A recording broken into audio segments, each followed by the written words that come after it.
Welcome to the Quiet Table Tarot.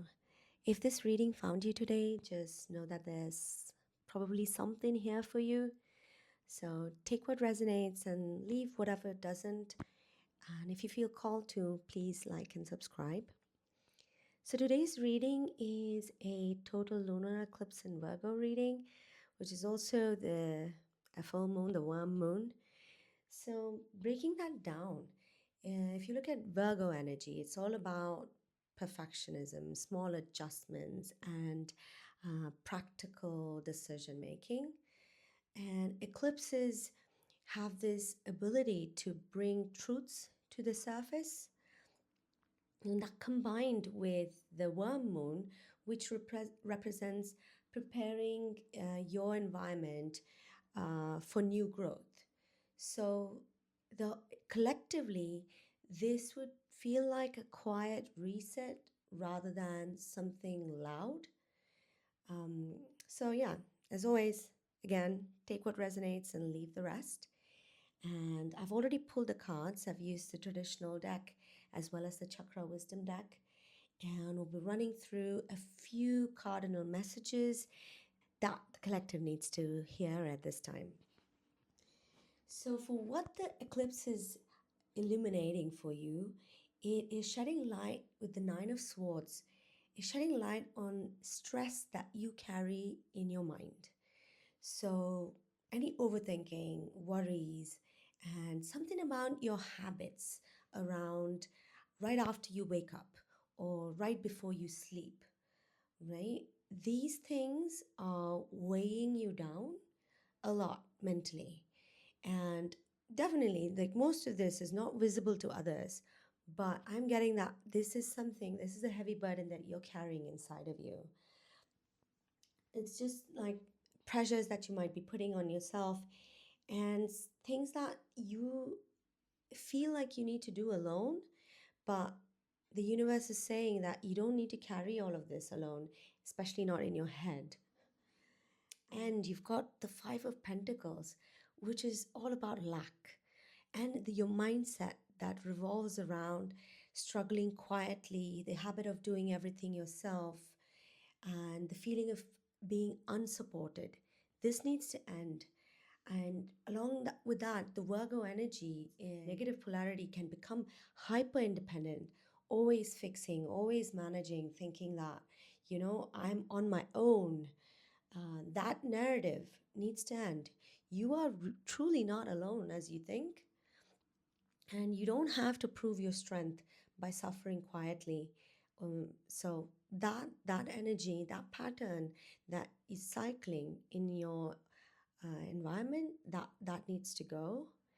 And when you restore that, what is waiting for you is the Ace of Cups.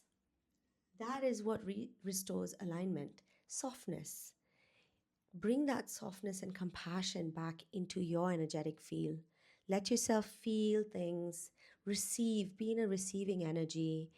Don't burn yourself out trying to do everything alone, working harder. This eclipse is telling you that it's time for you to open your heart a little bit more, and that it is safe to soften the way you move through your world. And more importantly, it is safe to accept support. And you do have a lot of support. And that emotional nourishment is something that you can seek. And it is available to you. And that is how you course correct at this time. And when moving on to how this is lining up with your chakras, so the energy center that is most activated, maybe over activated or just feeling depleted at this time, is your crown chakra. We have the King of Swords in the crown chakra. There's a lot happening in your mind right now. Maybe you're becoming hyper aware. You see that a lot of times. I've been noticing the collectively we are moving towards an awakening. We're all feeling that within ourselves. And during that time, we can become hyper aware of the energies around us and everything that we are absorbing. Whether that's real, what's not real is irrelevant. But you need to guard what is yours and cut away what will not serve you. So plan, strategize, analyze. It's good to be intelligent, but it becomes heavy when everything has to be solved mentally, right? So start to make that uh, distinction in your energetic field. Like, where am I pushing too hard? Where am I asking for clarity and controlling things around me? So, this eclipse is asking for you to seek clarity without that control.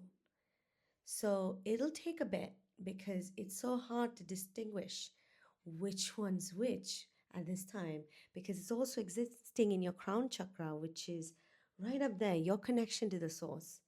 So, while you might don't hold on too tightly to your beliefs at this time. Okay, there are things, yes, you are aware maybe that in your surroundings people are behaving certain ways, you're picking up on these energies, not all of which could even be yours. So take that time. And for the next card, what do you need to overcome this? You have the Six of Swords in the third eye. That is such a great card to pull out in this position, is saying that you need a shift in perspective. You don't need to solve every problem. There are three swords that she's leaving behind as she takes three with her, right? So it's okay to let go of a few things. Maybe it exists, maybe it's there. Less input, less stimulation, more quiet time. That is the ask of the universe from you. So move your mental landscape into calmer waters and step away from anything and everything that is taking you away from that alignment. If you are ready to put in that work and consciously keep your mind in check, it's not going to be easy. It is hard. It is hard. It's easier said than done. I can say all the words, but when you're in the moment, you're in it and you can't help yourself. But there are certain habits, you can ditch them and you will see significant improvement in your life within no time. And that's going to lead you into this Knight of Coins energy in the throat chakra. This is all about steady expansion and expression. So slower words, clearer commitments, not speaking just just for the sake of it, but more follow through, being intentional with the words and your actions. Because in the deck, it says that the Knight of Swords is the card of rapid results. This knight does not wait.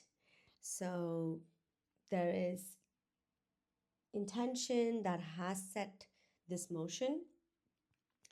The time for communicating may be past, right? Action is now necessary. And even if things may not resolve in the way you'd like, they will be complete. And you need to build trust. Instead of reacting quickly, you begin to respond carefully.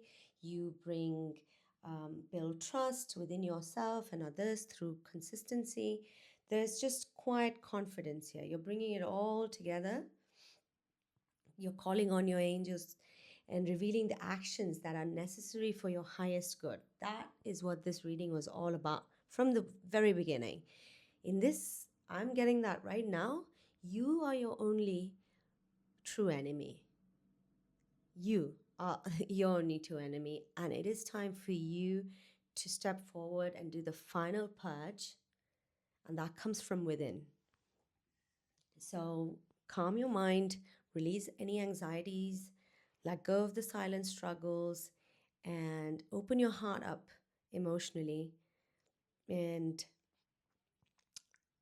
this honest correction, this small honest correction will change your life in a quiet way. It won't be a dramatic transformation, but it will be dramatic for you.